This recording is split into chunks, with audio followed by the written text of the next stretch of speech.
Will Boris Johnson survive this? Should he survive this?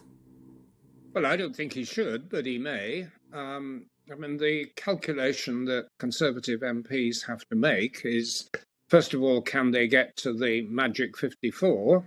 There's individuals, of course, they don't know that. And if they miscalculate, they get into the kind of messy situation we had with Theresa May.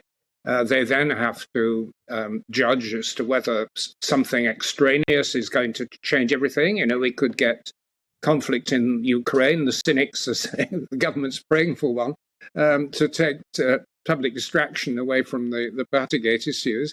They then have to calculate what would happen in a leadership contest, which could be very messy.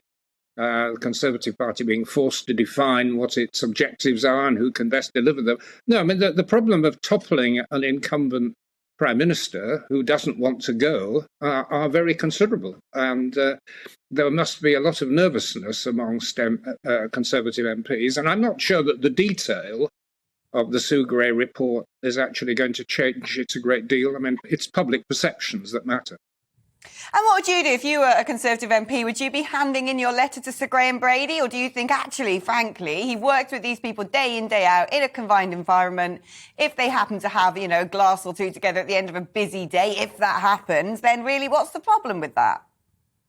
Well, you're putting me in the position of being a Conservative MP, and it's something in all modesty, I've never have been and wouldn't look forward to being. But of course, it depends where in the Conservative Party you are. I mean, there are quite a lot of people who are, you know, Theresa May loyalists who are very angry about what happened. There are strong pro-Brexiters and others who are closet Remainers. There are people in northern red wall seats, people in the prosperous south who have different interests and different styles of politics. And actually, for the Conservative Party, it's a very unusual situation. They've never had a complex coalition of quite this kind. And in the past, you know, we had the position of a few eminence gris going along to the Prime Minister and whispering in his ear and saying, time to go, old chap. I mean, that doesn't work anymore.